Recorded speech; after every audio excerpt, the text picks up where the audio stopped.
اعوذ باللہ السمیع العلیم من الشیطان الرجیم من ہمزہ ونفخہ ونفثہ بسم اللہ الرحمن الرحیم وَإِذْ تَأَذَّنَ رَبُّكُمْ لَئِن شَكَرْتُمْ لَأَزِيدَنَّكُمْ وَلَئِن كَفَرْتُمْ إِنَّ عَذَابِي لَشَدِيدٌ۔ اللہ تبارک و تعالی منعم بھی ہیں اور منان بھی ہیں، بندے کے اوپر بے شمار نعمتیں کرنے والی ذات، اور پھر میرے اللہ کو یہ حق حاصل ہے کہ نعمت کر کے بندوں پہ احسان جتلائے، اور اتنی نعمتیں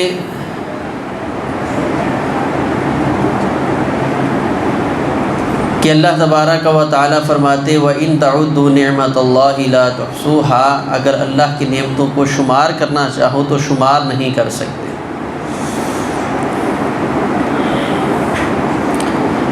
ان نعمتوں میں بہت بڑی نعمت رہنے سہنے کے لیے اپنا ملک اور اپنا وطن ہے۔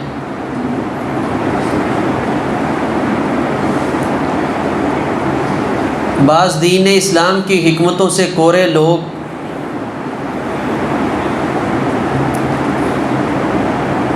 وہ یہ بات کرنے کی کوشش کرتے ہیں کہ شاید دین اسلام میں وطنیت کا کوئی تصور نہیں ہے۔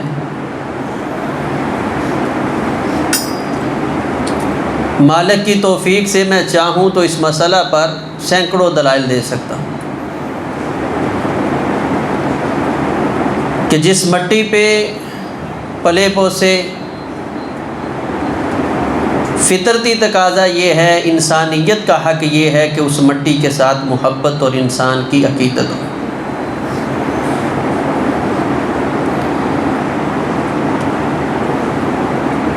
موسیٰ علیہ السلام یا دیگر انبیاء کا تذکرہ پڑھے، جد الانبیاء ابراہیم خلیل اللہ علیہ السلام کا تذکرہ پڑھے تو اس میں بار بار آپ کو ارض مقدسہ اور بلد امین اور اللہ تبارک و تعالی سے وطن کی آبادی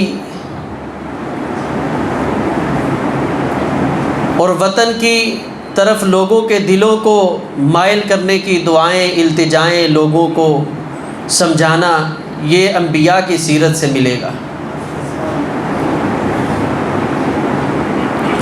جیسے ابراہیم علیہ السلام کی دعا بڑی مشہور ہے، اے اللہ اس شہر کو امن والا بنا، لیکن یہاں پر تو صرف میری بیوی اور بیٹا ہے، اے اللہ میں تجھ سے اس کے امن کے ساتھ ساتھ یہ دعا بھی کرتا ہوں فَاجْعَلْ أَفْئِدَةً مِّنَ النَّاسِ تَهْوِي إِلَيْهِمْ، اے اللہ لوگوں کے دل اس شہر کی طرف پھیر دے۔ اور موسیٰ علیہ السلام بھی اسی طرح اپنی قوم کو ارض مقدسہ میں ٹھہرنے کی تلقین کرتے، اور رسول اللہ صلی اللہ علیہ وسلم کی اپنی زندگی بھی جب نبوت ملی تو ماں جی خدیجہ رضی اللہ تعالی عنہا ورقہ بن نوفل کے پاس لے گئی۔ ساری بات سننے کے بعد ورقہ کہنے لگا کہ کاش اس وقت میں نوجوان ہوں، طاقتور ہوں، جب آپ کی قوم آپ کو یہاں سے نکال دے گی۔ رسول اللہ صلی اللہ علیہ وسلم جو کپکپاہٹ کی حالت میں، انتہائی پریشانی کی عالم میں تھے، نبی علیہ السلام نے جب یہ سنا تو نبی علیہ السلام نے فرمایا اَوَ مُخْرِجِيَّهُمْ، اے ورقہ کیا واقعتاً وہ مجھے مکہ سے نکال دیں گے؟ محدثین نے یہاں پر باب نقل کیا ہے کہ انسانی فطرت ہے کہ اپنی مٹی سے انسان کو پیار ہوتا ہے۔ اور پھر تاریخ نے وہ وقت دیکھا کہ جب رسول اللہ صلی اللہ علیہ وسلم کو مکہ سے ہجرت کرنے پر مجبور کر دیا گیا، نبی علیہ السلام نکلے تو مکے کی دیواروں کو بار بار دیکھتے تھے اور کیا فرما رہے تھے، اے مکہ، اگر تیرے رہنے والے مجھے یہاں سے نہ نکالتے تو میں تیرے سوا کسی اور جگہ کو رہنے کے لیے کبھی پسند نہ کرتا۔ اس میں یہ شک نہیں ہے کہ بیت اللہ کا اس کے اندر وجود بڑی اہمیت کا حامل ہے، لیکن آپ اس سے اگلی بات پہ غور کریں گے جو صحیح البخاری میں ہے کہ رسول اللہ صلی اللہ علیہ وسلم اور صحابہ اکرام جب ہجرت کر کے مدینہ آ گئے تو سب سے زیادہ ظلم کی جو داستان سننے کو ملتی ہے وہ حضرت بلال رضی اللہ تعالیٰ نے۔ آپ صحیح بخاری پڑھیں تو سمجھ آئے کہ حضرت بلال رضی اللہ تعالیٰ نے مسجد کے صحن میں بازاروں میں بیٹھ کر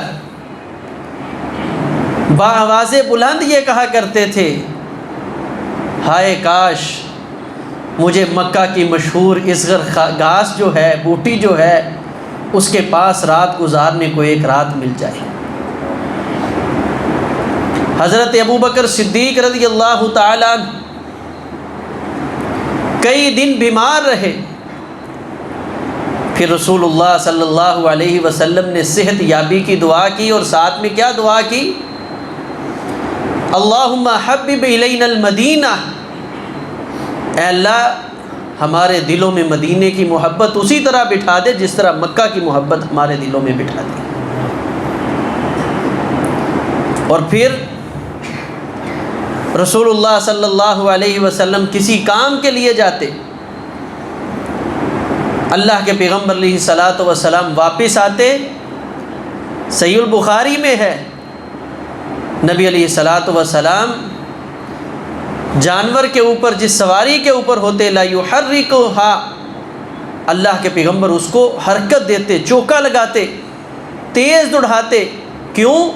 من حب المدینہ، مدینہ کی محبت میں جس طرح انسان اپنے پیارے کو ملنے کے شوق میں تیز چلتا ہے، رسول اللہ صلی اللہ علیہ وسلم مدینہ کی طرف بھاگنے میں جلدی اور تیزی کرتے تھے۔ تو کثیر اس بات کے دلائل موجود ہیں کہ اپنے وطن کی مٹی سے محبت اور پیار کرنا۔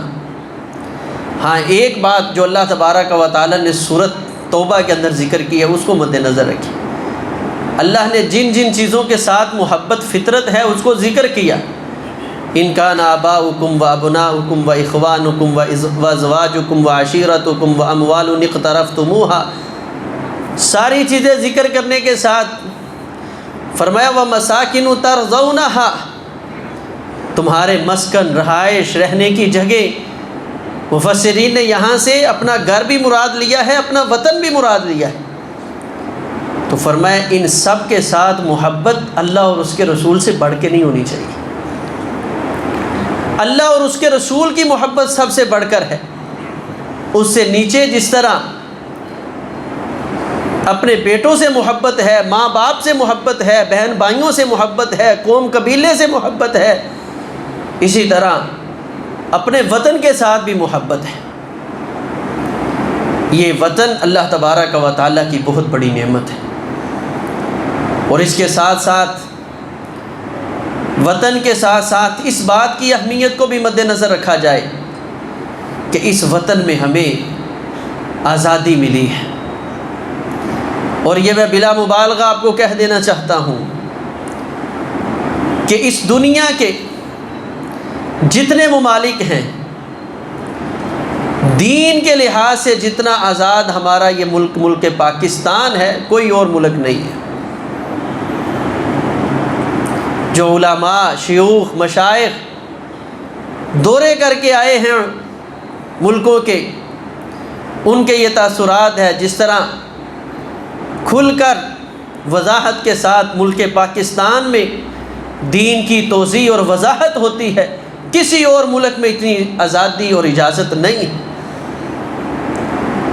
اور یہ اتنی بڑی نعمت ہے، آزادی نعمت کے ساتھ آزادی اظہار رائے کہ آپ دلائل کی روشنی میں جو ہے اپنے موقف کو عوام الناس کے سامنے جس طرح چاہے بیان کر سکتے ہیں۔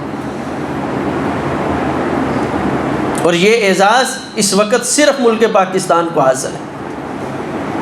اس کے علاوہ سعودیہ میں آپ کو آزادی ملے گی کہ آپ جو مرضی کریں، عمل آپ کر سکتے ہیں، بیان نہیں آپ کر سکتے۔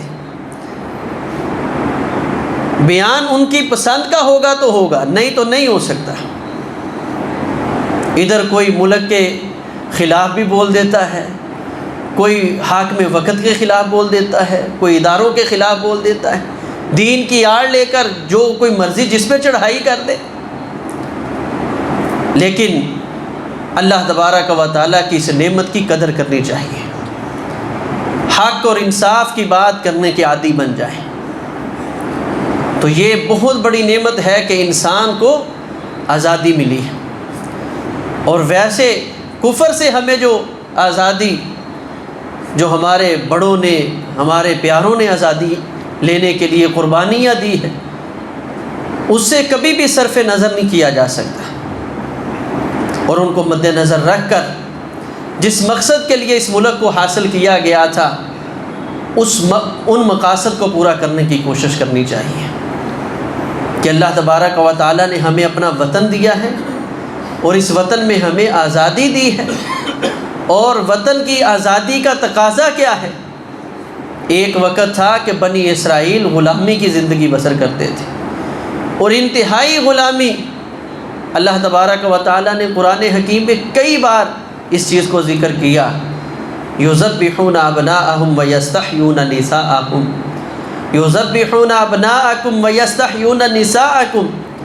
وہ بنی اسرائیل کے بچوں کو ذبح کر دیتا تھا۔ ایسی غلامی کہ چند بچوں کو زندہ رکھ کر ان کو جوان کر کے پال پوس کے اپنی غلامی کے لیے، اپنے کاموں کے لیے اس کو مختص کر دیا جاتا تھا۔ جانوروں سے بھی بدتر سلوک، جانوروں کے بچوں کو بھی انسان اس نیت کے ساتھ پال لیتا ہے اس کو بیچ دیں گے، اس سے کوئی فائدہ اٹھا لیں گے۔ لیکن یہ کثرت ہو جائے، افراد بڑھ جائیں اور کہیں ہمارے اوپر حملہ آور نہ ہو جائیں، تو اللہ تبارک و تعالیٰ فرماتے ہیں ہم نے ان کو آزادی دی۔ وَإِذْ نَجَّيْنَاكُم مِّنْ آلِ فِرْعَوْنَ، ہم نے تمہیں آل فرعون سے نجات دی تھی۔ وَأَغْرَقْنَا آلَ فِرْعَوْنَ وَأَنْتُمْ تَنظُرُونَ، آل فرعون کو ہم نے تمہاری آنکھوں کے سامنے غرق کر دیا، تم دیکھ رہے تھے۔ لیکن جیسے ہی فرعون سے نجات ملی، ان بد نصیبوں نے کیا کیا؟ اب اللہ تبارک و تعالیٰ نے آزادی کے بعد سب سے پہلا جو کام بنی اسرائیل سے کروایا وہ کیا تھا؟ وَوَعَدْنَا مُوسَىٰ 40 لَيْلَةً، فرمایا ہم نے موسیٰ علیہ السلام کو قوم کی آزادی ملنے پر 40 راتوں کا وعدہ لے لیا۔ ان 40 راتوں میں کیا کیا؟ زندگی گزارنے کے اصول بتائے، تورات دی۔ اس سے پہلے تورات نازل نہیں ہوئی تھی، فرعون کے غرق ہونے سے پہلے مختصر وحی حضرت موسیٰ علیہ السلام کی طرف تھی، اور وہ صرف جیسے مکہ کے اندر رسول اللہ صلی اللہ علیہ وسلم کے پاس ایک مختصر وحی تھی کہ جس میں اللہ کی توحید، اللہ کی طرف آنا، اللہ کی معرفت اور پہچان یہ کروائی جا رہی تھی۔ اب جب بحیثیت قوم وطن اور آزادی میں آپ آگے ہیں تو اللہ تبارک و تعالیٰ نے تورات کو نازل کیا، اور اس تورات کے ذریعے اس قوم کی رہنمائی کی۔ لیکن جیسے ہی موسیٰ علیہ السلام تورات لینے کے لیے گئے، اللہ تبارک و تعالیٰ فرماتے ہیں ثم اتخذتم العجل من بعده وانتم ظالمون، اس قدر یہ لوگ ظالم نکلے کہ ابھی بچے ذبح ہو رہے تھے، ابھی چند لمحے چند دن پہلے اپنی آنکھوں کے سامنے دیکھ رہے تھے کہ پانی چل رہا ہے، ہم غرق ہو جائیں گے۔ اللہ نے اس سمندر سے تمہیں راستے دیے، تمہاری آنکھوں کے سامنے تمہارے ازلی دشمن کو باسمیت فوجوں کے غرق کر دیا، لیکن جیسے ہی آزادی ملی ثم اتخذتم العجل، تم نے اللہ کا شریک بنا کے بچڑے کو پوجنا شروع کر دیا.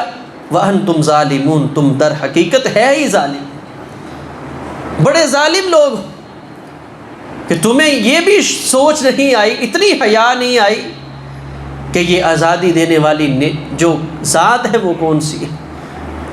تم نے فوراً بچڑے کو اپنا معبود بنا لیا.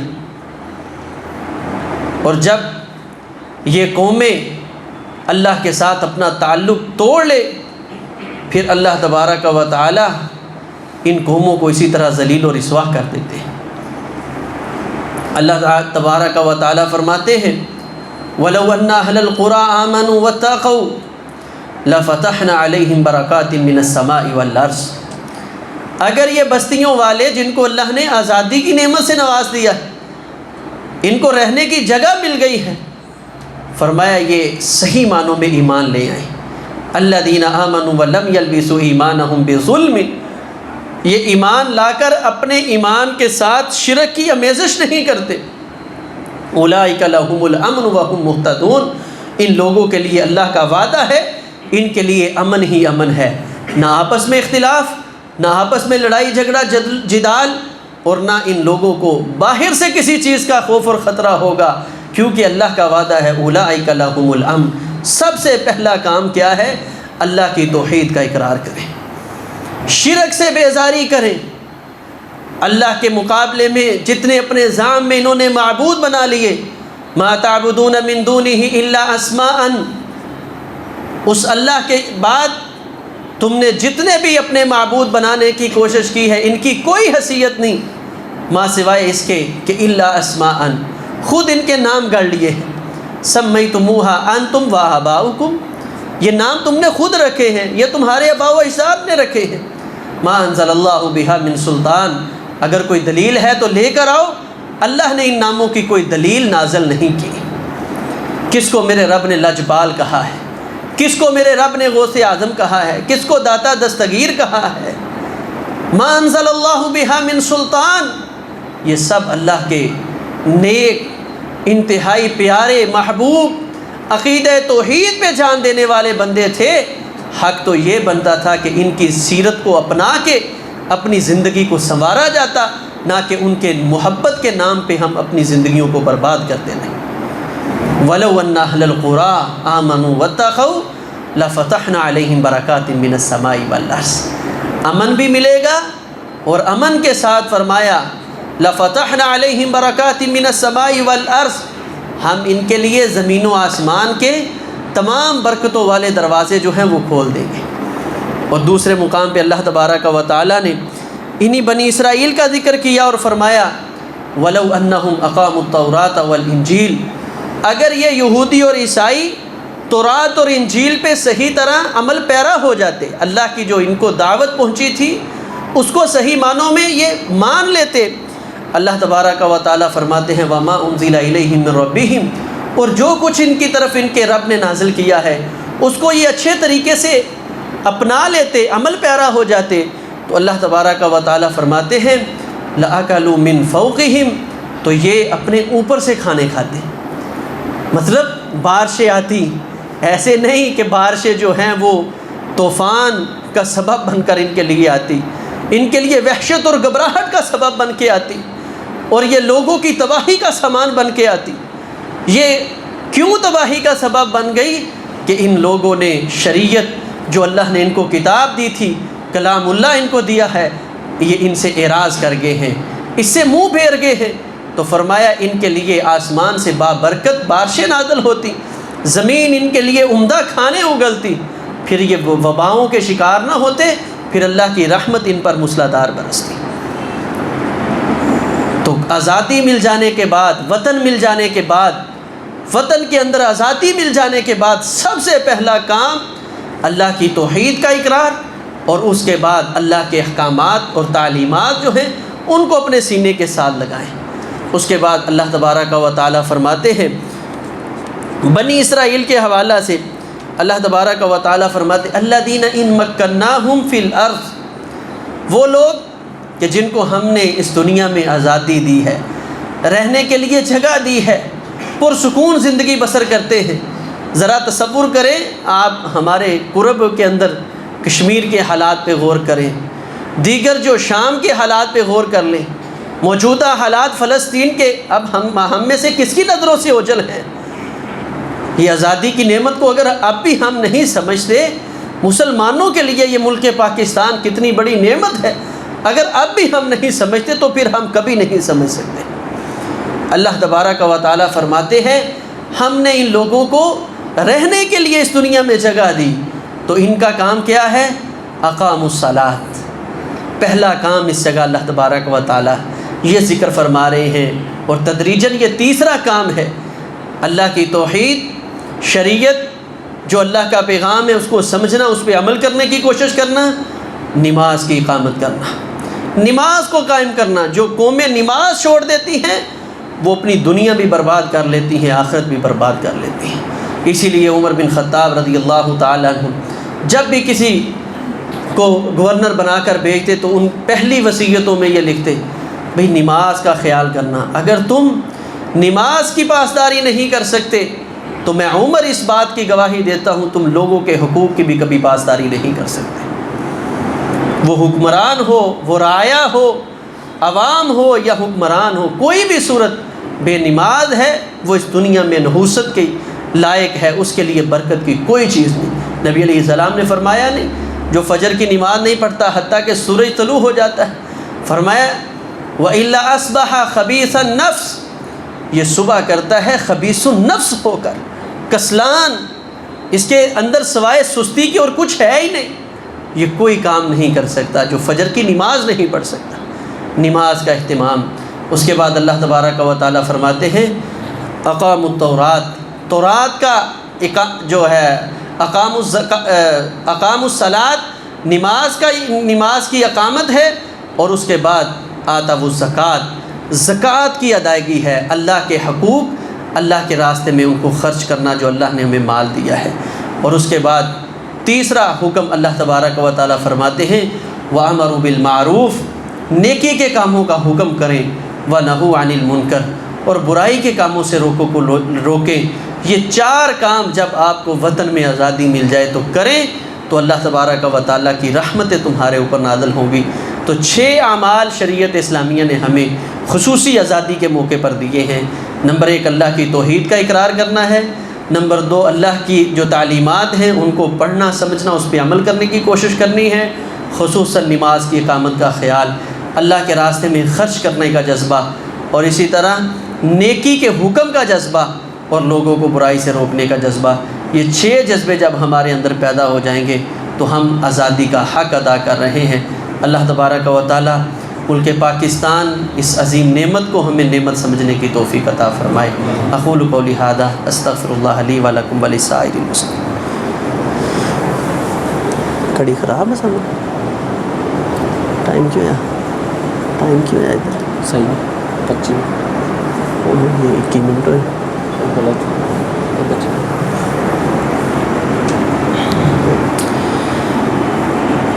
ان الحمد للہ نحمده ونستعینه ونستغفره ونعوذ باللہ من شرور انفسنا ومن سیئات اعمالنا من يهده الله فلا مضل له ومن يضلل فلا هادي له اشهد ان لا اله الا الله وحده لا شريك له واشهد ان محمدا عبده ورسوله اللهم صل على محمد وعلى آل محمد وبارك وسلم علیہ۔ وطن اور وطن میں آزادی یہ اللہ تعالیٰ کی بہت بڑی نعمت ہے۔ اس کے آزادی مل جانے کے بعد اللہ تبارک و تعالیٰ نے بنی اسرائیل پہ 6 تقاضے لازم کیے تھے۔ اللہ تبارک و تعالیٰ ہمیں وہ اپنانے کی توفیق عطا فرمائے۔ لیکن جب ان لوگوں نے ان وعدوں کو توڑ دیا، اللہ کے احکامات کو ہیلا کر کے توڑنے کی کوشش کی، انبیاء کے بات ماننے کی بجائے ان کا استہزاء کرنے لگ گئے، تو اللہ تبارک و تعالیٰ فرماتے ہیں فَأَرْسَلْنَا عَلَيْهِمُ الطُّوفَانَ، پھر ہم نے ان کے اوپر طوفان بھیج دیا۔ طوفان سے مراد مفسرین کی 2 چیزیں ہیں، ایک تو یہ پانی کا سیلاب جو ہے یہ طوفان کہلاتا ہے، اور ایک وباؤں کے ساتھ مر جانا، یعنی موتوں کی اکثریت یہ بھی طوفان عربی زبان میں کہلاتی ہے۔ تو اللہ تبارک و تعالیٰ نے یہ عذاب ان پر مسلط کیا۔ آج ہم غور کریں، کیا یہ طوفان کی دونوں صورتیں ہمارے اندر موجود نہیں ہیں؟ فرمایا جب یہ لوگ پھر بھی باز نہیں آئے، والجرادہ، ہم نے ان کے اوپر ٹڈی دل جو ہے اس کو بیچ دیا۔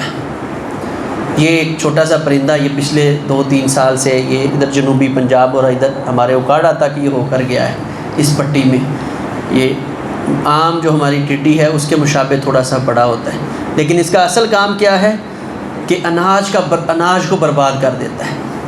آج ہم اناج کے حوالے سے ذرا تصور کریں آٹے کی کیا صورتحال ہے۔ تو اللہ فرماتے ہیں یہ بھی اسی کا سبب بنا۔ والقملہ، اور پھر چچڑی، یہ چچڑی جانوروں کی بیماری ہے۔ ابھی گائے کے اندر بیماری، کھڑی کھڑی گائے وہ جی بس مر گئی، گری ہے زمین پہ، اس کے جسم پہ دانے بن گئے۔ یہ خاص جانور ہے چچڑی، لیکن اس کا کام بھی یہی ہے کہ کثرت کے ساتھ جب کسی جانور پہ لگتی ہے تو اس کا خون چوس کے اس کو مرنے پہ مجبور کر دیتی ہے۔ تو آج یہی بھی بیماری ہمارے اندر کثرت کے ساتھ پائی جا رہی ہے۔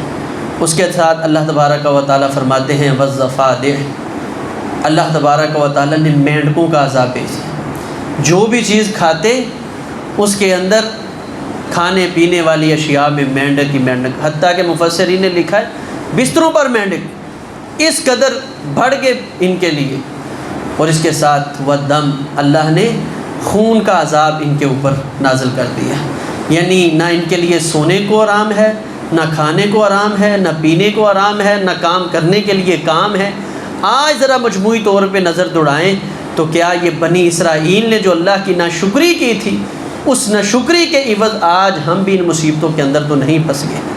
اور اللہ تبارک و تعالیٰ فرماتے ہیں آیات مفصلات، یہ بالکل واضح نشانیاں ہیں جو ہم نے آنے والی قوموں کے لیے رکھی ہیں۔